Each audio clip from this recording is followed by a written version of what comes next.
Good evening. Queensland's bushfire emergency has turned deadly. A man's body has been discovered on the fire ground while an elderly woman had a heart attack while trying to evacuate. Residents here in Tara say the fires are the worst they've ever seen. Fierce and unforgiving. An out-of-control bushfire bears down on Tara, its front line spanning kilometres. Wild winds whipping up a wall of flames. This is what firefighters are facing. Erratic and a struggle to control. I'm not going to mince words here. It's a dangerous fire. And deadly after the body of a man was discovered by crews last night near a dam.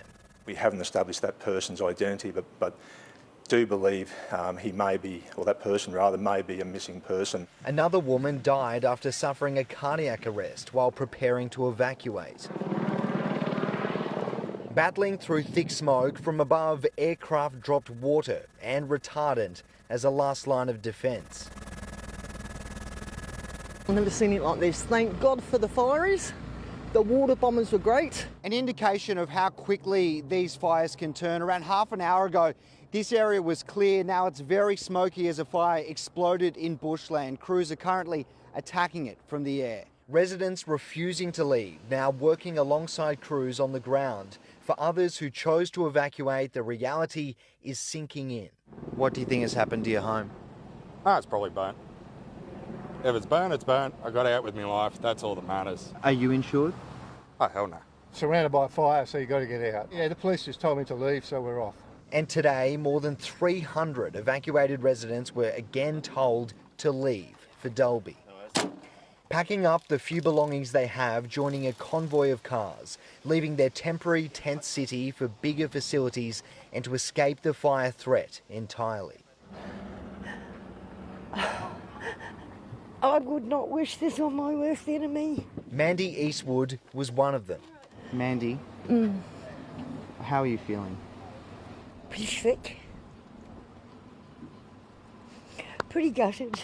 We had just enough time to throw some personal stuff in here, load the trailer up, grab the dogs, but we had no time to get the baby goats and pig and everything out. She'll never forget the sound, the roar of the fire. Sounded like 10 freight trains at the same time, just whoa, it was horrendous.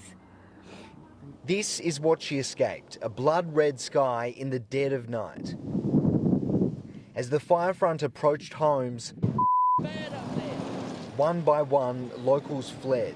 When I got 100 metres down the road, the flames were coming over the top of the trees. Moving so fast, it was a scramble to get out safely. Firemen told us to get out of here because it'll be here in 5 minutes. It's moving that quick. Yeah. By 10:30, it was so dangerous, all firefighters were told to run. Okay, see you guys. See you guys. Leaving everything behind, but holding on to hope their homes will remain untouched. It was such a dangerous night and a dangerous day. Garth Burley joins me now. Garth, the residents here are facing another nervous night. Yeah, not only for the people in the fire's path, Max. As we go to air tonight, 275 people and 75 homes are still without power. 50 power poles have been significantly damaged or destroyed from this bushfire. Crews are certainly nervous about tonight after last night where it raged out of control. Those three main blazes are still under an emergency warning as we go to air, but they are confident they can protect Tara. They're putting in fire breaks and they're also pouring retardant to help slow the fire's march and protect the people of that town. All right, they're doing great work. Thank you, Garth Burley. Well, families forced to leave their property and pets behind are fearing the worst. Today I spoke with one family caught up in this disaster as they returned home only to be met by devastation. An unrelenting force of red-hot fire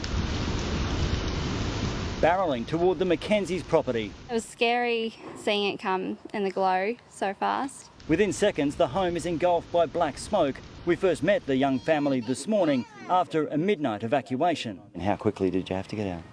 Straight away, as soon as we knew that it was coming, had a couple of minutes. I already had the boxes packed and a bag packed of clothes. It must have been just really frightening. Yeah, to have to wake them up and chuck them straight in the car. You don't know what's become of your house at this point? Taylor's partner Jason was determined to return. We're driving along Upper Humbug Road where the fire has swept through here, and you can see it's almost a moonscape here. It's quite incredible. Everything's just been scorched. From the fence line, it's clear the Mackenzies' home, like the surrounding landscape, is in ruins. Sheets of metal twisted and warped by the heat, their home flattened by a ferocious, unforgiving, indiscriminate wall of fire. Jason forced to make the heart-wrenching phone call to Taylor to break the news. The block is burnt down. Sorry. I tried to save it. Dreams in ruins, lives, livelihoods devastated. Even still, the Queensland spirit and sense of humour can never be broken. Hill's hoist is still alive.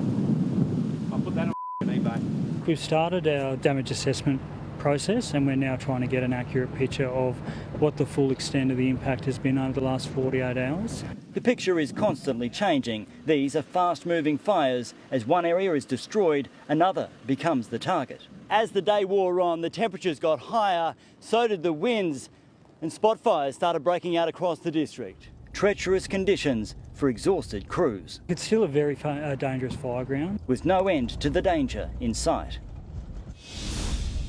Anna McGraw is near Millmerran tonight. Anna, the firefighters there have the upper hand. Max, certainly more positive news here for the people that have evacuated and are currently in town in Millmerran. The fire has been downgraded to a return with caution warning. That means the people there can begin returning to their homes and properties and start assessing the damage. But it has been a mammoth effort to get to this point. Take a look at this incredible vision from the Arachula Rural Fire Service. This is the wall of flames that they were faced with overnight in the early hours of this morning when this fire was still at an emergency warning level. But although firefighters say that at the moment they have this blaze under control with it in 100% within containment lines, they are concerned that a change in conditions tomorrow could turn this situation around, and the crews here on the ground this evening, they are just preparing for what may lie ahead. 2 a.m. in Millmerran, the sky ablaze. Flames taller than trees lapped the shooting range clubhouse. The building was saved, but this home wasn't. Charred remains and ash, all that's left after fire tore through on Monday. Metres away, a neighbour's shed and tennis court was spared. The inferno unpredictable and unrelenting. Tearing through 3,000 hectares of land, 5 structures, including homes, have been lost. Today, it rages on. It's obviously stressful for the community. Sorry. Tight. Peter Archer and his wife Lois live in the danger zone. While many have been forced to flee, they've chosen to stay. We're going to stand and defend, and worst case scenario, we will evacuate. At what point is it that you go, it's time to go? When that starts burning, then just walk away. One of our friends actually went looking to where the fire is and saved a lady because she didn't even know the fire was at her back door. Nearby, Rosalind Flux has just returned home. The police gave me half an hour to get out. Leaving her animals, she fled to a friend's house. It was just being there and not knowing what I was coming home to. Thankful to come home to her property without power, but safe for now. The wind is picking up. And if it couldn't get worse, some locals have reported looting. For fire crews today, it's all about putting in appropriate fire breaks and dampening down those hot spots as the weather heats up and the wind picks up this afternoon. A rapid response team assisting the firefight on the ground. Yesterday we did 80,000 litres, so we've moved a fair bit of water. While helicopters and fixed-wing bombers continue the assault from the air. You just have to keep battling along and doing the best you can. Hoping the worst is behind them. It's too thick. Okay. In Millmerran, Anna McGraw, 7 News. Let's go to Tony Auden now. Tony, give us some good news. There's rain on the forecast. Will it reach the fire grounds? Well, Max, it'll be a close call, but it looks like we'll struggle to get too much over those biggest fires burning at the moment. Now, here are the forecast rain totals over the next couple of days. These numbers from the European model, which has been most generous with those rain amounts. As you can see, the biggest totals stay east of the ranges here. The Millmerran area may just catch the edge of the storms, maybe 5 millimetres or so, but Tara will very likely stay dry. Max, not the news that we wanted. I'll be back soon with the latest. All right, thanks, Tony. Sharon, a developing situation here. We'll have more from the fire zone soon. We'll catch you then. Thank you, Max. Well, Sally Guyot joins me now. And Sally, there are concerns over how ready Queensland really is for this fire season. Sharon, while a disaster like this is very difficult to ever truly be on top of, I am told some crews and residents in the area feel there's been a lack of preparedness, claiming there hasn't been enough hazard reduction burns in the lead-up. QFS says bushfire mitigation is a shared responsibility, with 418 hazard reduction burns conducted this year. 7 News understands there are also concerns around experience levels within rural fire ranks. I'm told a request from assistance for full-time firefighters has been made, with reinforcements on their way. Given conditions, they need all the help they can get. All right, thank you, Sally. A 40-year-old man is fighting for life tonight after